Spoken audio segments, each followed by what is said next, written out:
I love to talk about photography. To me, well, from a descriptive point, it is a science.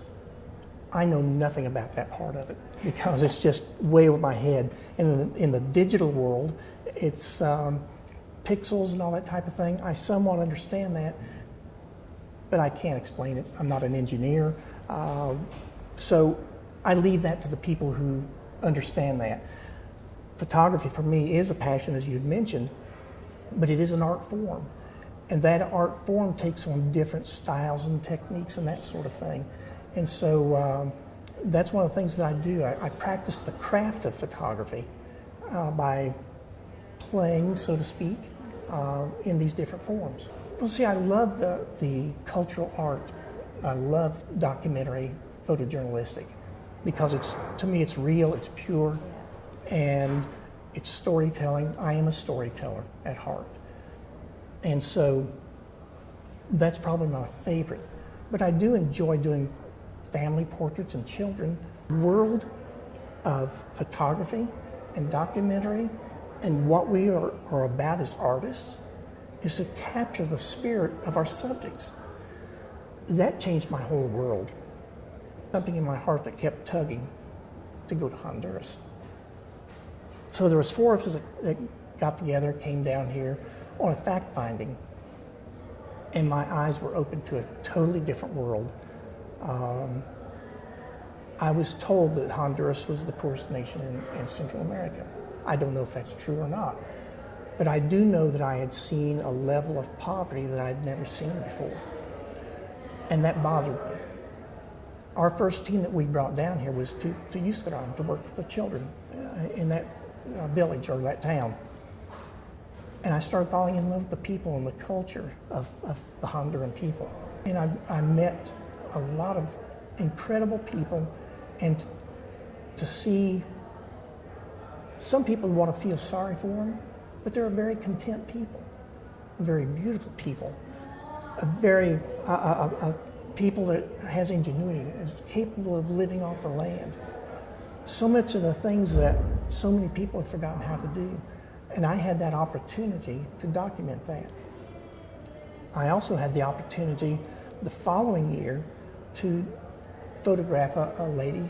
I was told she was 115 years old. And we were graced by beautiful lighting, and I was able to submit that in the competition. And not only did it merit the Gold Loan Collection in the Professional Photographers of America, but I'm also a member of the American Society of Photographers. It was out of about 6,000 images. They selected about 200 and 220 images. That image was selected as one of the best for that year. And so it went on world tour. That's what I've been able to see. And again, people say, well, what do you love about Honduras? Everything. You know, the people, the culture, the kindness. But who I've come in contact with are absolutely phenomenal people. And I've just absolutely loved the opportunities to come down here to work, to photograph, to capture those cultures, and to be able to share them with the world through exhibition. And that's why I've had this opportunity to go to the Beam, to the National Museum of Identity. Some people just look at people and go, it's another person in this world.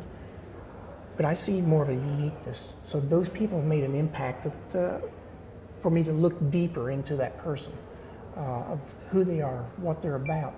Because that's actually helped my art when I go photographing a family or children, whatever the case may be.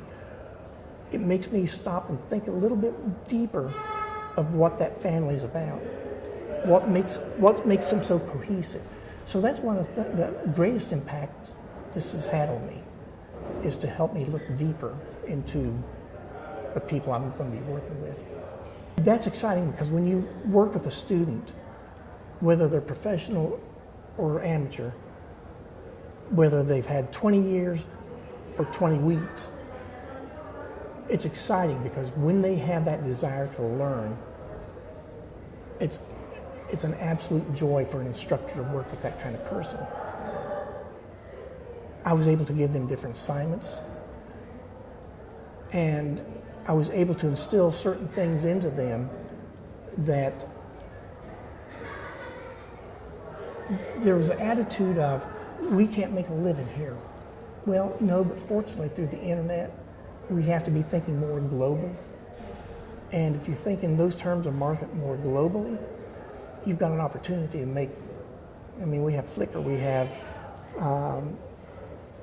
different organizations and groups that will frame and do things on a global basis. So in fact, I'm working on a project. It's not about the camera, it's about the artist.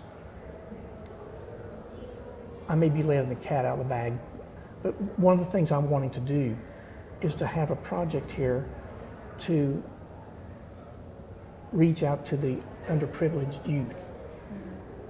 And we're working, hoping to get some major companies to get involved with this project for financial reasons and to get some equipment in here. Because my view is, if you understand the craft, if you understand light, if you understand whatever your equipment is, what the benefits of that equipment and the downfalls of that equipment, if you understand that, you can create some beautiful work. You just have to work within those limitations. And so my thing is I want to teach these youth that you can create beautiful art with just a point and shoot camera. You don't have to have a $10,000 camera. A lot of us do. A lot of us have $3,000 cameras and $2,000 lenses and thousands of dollars invested in our equipment. But those are merely tools. And we don't just go out and buy those. We have been developing our art, we've been developing our craft, and we've been developing and purchasing equipment accordingly. But quite honestly, with an iPhone, you can take a pretty good picture. So it's not about the camera. It's having that artist's eye to be able to see, to look at a field and be able to locate something very unique and see how the light's striking that, and just have a tool that can capture. That's all you need. Whereas I'm more on the abstract side of things and the impressionistic side. Yes. So my brushstroke styles and how I approach an image is more of an old master's type of work. And that's just what I choose. That's my creative side. What I'm painting today may be different style tomorrow. I may be influenced by something else and I'll move in that realm. My photography has done the same thing. It was a certain style of lighting that I was taught, and as I started to experiment, my lighting's changed, my style has changed, the type of work that I do has changed. And now what used to be my typical posed classical type portraiture is more of a lifestyle legacy storytelling. Because of what I've done down here in other areas, I just see the beauty in that legacy. What's so special about this culture? So what's so special about this family? You see what I'm saying? So that has influenced my work today in the traditional photography format. If you're going to do that, you need to study the craft. It's a journey. It's a constant block building procedure. You've got to get that foundation, a good foundation, and build off that and then create and develop your style. You also need to get some business under your belt. Take classes. There's lots of classes available. There's classes at Unitech in business. Take them because you need to understand what you need to be doing in your business to stay in business. It's not just about taking good pictures. You've got to be able to crunch the numbers.